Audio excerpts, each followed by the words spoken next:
نحمده ونصلي على رسوله الكريم أما بعد فأعوذ بالله من الشيطان الرجيم بسم الله الرحمن الرحيم رب اشرح لي صدري ويسر لي أمري واحلل عقدة من لساني يفقهوا قولي واجعل لي وزيرا من أهلي ربي زدني علما ربي يسر ولا تعسر وتمم بالخير آمین۔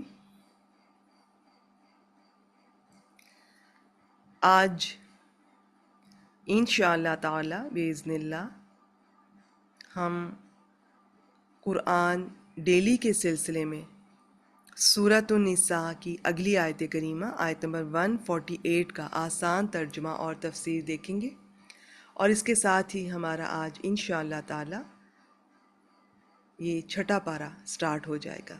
بہت اہم آیت کریمہ، ہر آیت کریمہ کی طرح ہی۔ آئیے دیکھتے ہیں۔ بسم اللہ الرحمن الرحیم۔ لا یحب اللہ الجہر بالسوء من القول۔ اللہ بری بات کے ساتھ آواز بلند کرنا پسند نہیں کرتا۔ الا حرف استثناء، من ظلم، مگر جس پر ظلم کیا گیا ہو۔ وَكَانَ اللَّهُ سَمِيعًا عَلِيمًا، اور اللہ ہمیشہ سے سب کچھ سننے والا، سب کچھ جاننے والا ہے۔ اس میں ہم دیکھتے ہیں یعنی اگر کسی شخص میں کوئی دینی یا دنیاوی عیب پایا جاتا ہے تو اسے سر عام ڈسکس کرنا، ذلیل کرنا، ہر ایک کو بتانا یہ جائز نہیں ہے، کیونکہ یہ غیبت ہے، غیبت حرام ہے۔ البتہ جب کوئی شخص ظلم پر اتر آئے تو مظلوم کو حق حاصل ہے کہ وہ اس کی زیادتی کے خلاف آواز بلند کرے، خصوصاً جہاں آواز بلند کرنے سے اس پر ظلم رک سکتا ہو یا اس کا مداوع ہو سکتا ہو۔ اسی طرح لوگوں کو اس کے ظلم سے بچانے کے لیے اس کا عیب بیان کرنا بھی جائز ہے۔ تو اس آیت کریمہ میں ہم دیکھتے ہیں کہ ایک تو اخلاقی طور پر یہ بتایا جا رہا ہے کہ اللہ تعالیٰ کو یہ پسند نہیں ہے کہ کوئی شخص دوسرے کے متعلق اعلانیہ بری بات کرے، اس کے عیب کو اچھالے، اس کی برائیوں کو، اس نے وہ غلطی کی ہے یا نہیں کی وہ سب کو بتائے۔ مگر یہاں اللہ تعالیٰ نے یہ اتنی چھوٹ دی ہے، اتنی اجازت ہے جس پر ظلم ہو رہا ہو اور وہ بھی اتنی ہی بیان کرے جتنا ظلم ہوا ہے، اور جتنا کہ وہ لوگوں کو اس کے بارے میں انفارم کر کے یا تو خود فائدہ اٹھا سکتا ہے، بچ سکتا ہے، یا لوگوں کو بچانے کی کوشش کر رہا ہے تو اس میں کامیاب ہو سکتا ہے۔ اور اس کو بھی ضرورت سے زیادہ بتانا، یعنی کہ مظلوم اگر وہ بھی بتا رہا ہے جو کہ ظالم نے اس کے ساتھ وہ نہیں کیا، اور یا تو بلا ضرورت ہر ایک کو آتے جاتے روک کر بتا رہا ہے، جبکہ کچھ لوگوں کو، کچھ صاحب اثر لوگوں کو بتا دینا کافی ہے، تو پھر یہ باقی چیزیں جو ہیں یہ پھر زیادتی کی طرف چلی جائیں گی مظلوم کی طرف سے۔ تو اسلام بہت خوبصورت دین ہے، اس میں اخلاقیات بھی ہیں، اس میں گنجائشیں بھی ہیں، رخصتیں بھی ہیں، اور ہر ایک کا خیال رکھا گیا ہے۔ تو اگر کوئی آپ کے ساتھ آپ کو گالی دیتا ہے، کوئی زیادتی کرتا ہے، تو بالکل جی اتنا اس کو جواب دینا، بدلہ لینا جائز ہے۔ لیکن اگر یہاں جب تک جتنا اس نے کیا جواب میں آپ اتنا ہی کہہ رہے ہیں تو پھر تو ٹھیک ہے، لیکن اگر آپ کی طرف سے زیادتی ہو جائے گی تو پھر بات غلط ہو جائے گی، پھر اب آپ ظالم شمار ہوں گے۔ تو یہ بہت احتیاط کا معاملہ ہے۔ کسی نے گالی دی ہے، کسی نے مارا ہے، کوئی ایسی بات کی ہے، ایسی حرکت کی ہے، اتنا ہی جواب دینا ہے، اس سے زیادہ دیں گے تو ظالم شمار ہوں گے۔ اب ہم دیکھتے ہیں کہ مظلوم کس کس سے شکوہ کر سکتا ہے۔ یعنی مظلوم کو یہ حق پہنچتا ہے کہ وہ اللہ کے حضور ظالم کے لیے بد دعا کرے، یا حاکم کے سامنے ظالم کا ظلم بیان کر کے اس سے مدد چاہے، یا دوسرے لوگوں سے بیان کرے تاکہ وہ اس ظالم کا ہاتھ روکیں، یا کم از کم خود ظالم کے اس قسم کے ظلم سے وہ لوگ بچ جائیں۔ یا مثلاً اگر کسی نے اسے گالی دی ہے تو وہ بھی ویسی ہی گالی دے دے مگر زیادتی نہ کرے۔ اور ظالم کوئی بھی ہو سکتا ہے، خواہ وہ مسلم ہو یا منافق، یہودی ہو یا کافر۔ مظلوم کے علاوہ کسی کو یہ حق نہیں کہ کسی دوسرے کی بری بات لوگوں سے بیان کرتا پھرے۔ اسی کا نام غیبت ہے یا گلہ، جو گناہ کبیرہ ہے، جس کا مقصد محض کسی شخص کو دوسروں کی نظروں میں ذلیل بنانا ہوتا ہے۔ غیبت کی اپنی بہت سی تفصیلات ہیں، فی الحال کے لیے اتنا ہی۔ اور جس شخص کی غیبت کی جائے اس کو جب معلوم ہو تو اس کے جذبات کا بھڑک اٹھنا ایک فطری بات ہے۔ تو مکہ میں مسلمانوں پر مظالم کی نوعیت اور تھی، مدینہ میں اور تھی۔ مدینہ میں یہود اور منافقین مسلسل مسلمانوں کو دکھ پہنچاتے رہتے تھے، کبھی استہزاء یعنی مذاق اڑاتے، کبھی سازشوں سے، کبھی دھوکہ مکر و فریب کی چالوں سے، کبھی بیجا قسم کے اعتراضات اور بیہودہ قسم کی گفتگو سے۔ اور ایسے حالات میں مسلمانوں کے جذبات کا بھڑک اٹھنا معمولی بات تھی۔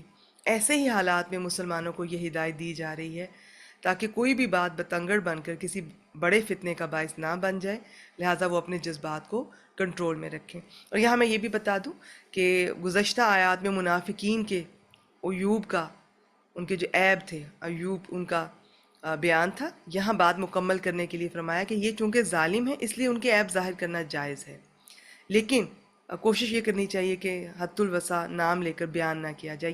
یہ بھی دو مختلف تفاسیر سے حوالے میں نے وہاں سے آپ سے شیئر کیے ہیں۔ تو باقی یہ کہ اگر مظلوم زیادتی کرے گا تو پھر اللہ تعالیٰ کو وہ بھی معلوم ہے، اللہ تعالیٰ کو یہ بھی معلوم ہے کہ ظالم نے کیا کیا، کہاں کہاں ظلم اور زیادتی کی، اور مظلوم کہاں تک حق کے بجانب ہے اور کہاں پر وہ اب زیادتی کر رہا ہے۔ تو یہ تھی آج کی آیت کریمہ۔ ایک بار اگر آپ کہتے ہیں تو میں پھر آپ کے سامنے اس کو شیئر کر دیتی ہوں کیونکہ بہت اہم ہے۔ تو شریعت نے تاکید کی ہے کہ کسی کے اندر برائی دیکھو تو اس کا چرچا نہ کرو، بلکہ تنہائی میں اس کو سمجھاؤ۔ اسی طرح کھلے عام اعلان برائی کرنا بھی سخت ناپسندیدہ ہے۔ تو ایک تو برائی کا ارتکاب ویسے ہی منع ہے چاہے پردے کے اندر ہی کیوں نہ ہو، دوسرا یہ کہ سرے عام کیا جائے، یہ مزید ایک جرم ہے۔ البتہ اس سے الگ ہے کہ ظالم کے ظلم کو تم لوگوں کے سامنے بیان کر سکتے ہو، جس سے ایک فائدہ یہ ہے کہ وہ ظلم سے شاید باز آ جائے، اس کو دور کرنے کی کوشش کرے۔ دوسرا فائدہ یہ کہ یہ خود بچ سکتا ہے یا لوگ اس ظالم سے بچ جائے۔ تو یہاں میں ایک حدیث مبارکہ کوٹ کروں گی اور اسی کے ساتھ آج کی ریکارڈنگ کو یہاں پہ ختم کریں گے۔ ایک شخص نے رسول اللہ صلی اللہ علیہ وآلہ وسلم کے پاس ہمسائے کی زیادتیوں کی شکایت کی۔ آپ نے اسے اپنا سامان گھر کے باہر راستے میں نکال کر رکھ دینے کا مشورہ دیا۔ اب جو گزرتا پوچھتا تو وہ ہمسائے کا ظلم بتاتا۔ ہمسائے نے یہ دیکھ کر معذرت کر لی اور آئندہ اسے تکلیف نہ پہنچانے کا وعدہ کیا اور سامان اندر رکھنے کی درخواست کی۔ ابو داؤد 5153۔ تو اس آیت کریمہ میں بہت کچھ ہے۔ پہلے تو کہ اللہ تعالیٰ کو کیا چیز پسند نہیں ہے، ہم نے اسے سمجھنا ہے، وہ نہیں کرنا۔ کوئی بھی برائی، کھلم کھلا کسی قسم کی برائی بھی، خاص طور پر یہ غیبت اور کوئی بھی کسی کا ذکر، اچھا ہم لوگوں کو اندازہ ہی نہیں ہوتا، اور ہمارے ہاں اتنا کامن ہے، ہم لوگ جب بھی بیٹھتے ہیں گوسپ کرتے ہیں، اور یہ پالیٹکس، یہ جو ایکٹرز ہیں، ایتھلیٹس ہیں، سپورٹس مین، کسی کو بھی ہم نہیں چھوڑتے ہیں۔ کسی کے کوئی افیئرز ہیں، اسکینڈلز ہیں، کوئی پرسنل لائف ہے، کسی نے یہ غلط کام کیا، خوب ڈسکس کریں گے، جہاں بیٹھیں گے انہیں ڈسکس کریں گے، ان کی برائیوں کو ہائی لائٹ کریں گے۔ ہمیں لگتا ہے کہ یہ ہمارا حق ہے کہ ان کا ہم کچھ بھی یہ کہہ سکتے ہیں، ہم نہیں کہہ سکتے ہیں۔ اپنی گفتگو کو شائستہ بنائیے، کم بولا کیجیے، اگر کوئی بہت اچھی بات ہو کہنے کے لیے تو آپ اسے ادا کیجیے، بتائیے اگر اسے کسی کو فائدہ پہنچتا ہے، ادروائز خاموشی بہترین ہے، خاموشی سونا ہے، ٹھیک ہے، یہ گولڈ ہے۔ تو بس میں یہی کہوں گی کہ یہ پتہ ہو کہ اللہ تعالیٰ کو کیا پسند ہے، لیکن اب اس میں اگر کسی پہ ظلم ہو رہا ہے تو وہاں وہ اتنا ضرور بتائے۔ اکثر فیملیز میں بعض خواتین پہ ظلم ہو رہا ہوتا ہے، زیادتیاں ہو رہی ہوتی ہیں، بعض بچوں کو ہراس کیا جا رہا ہوتا ہے، تو وہ چیز انہیں بتانی چاہیے، اور اس چیز کو یہ اس طرح سے اور ہمارے ہاں اس پہ بالکل خاموشی اختیار کر لی جاتی ہے۔ جہاں بات کرنی چاہیے، بچوں کو اویئرنیس دینی چاہیے، ان کو روکنا چاہیے، ان بھیڑیوں کو کہ وہ کسی اور بچے کی زندگی نہ خراب کریں، وہاں ہم خاموش رہیں گے، پردے ڈالیں گے، پردہ داری کریں گے۔ اور جہاں کہ ہمیں خاموش رہنا چاہیے وہاں سارا دن ہماری زبان چلتی ہے۔ تو اللہ تعالیٰ ہمیں بھی ہدایت دیں اور یہ بہت احتیاط کا حکمت کا معاملہ ہے. یہ تھی آج کی آیت کریمہ. بات تو بہت اس میں میرے پاس کہنے کے لیے ابھی بہت کچھ میرے ذہن میں دل میں آ رہا ہے، لیکن ابھی کے لیے اتنا ہی. وآخر دعوانا ان الحمد للہ رب العالمین.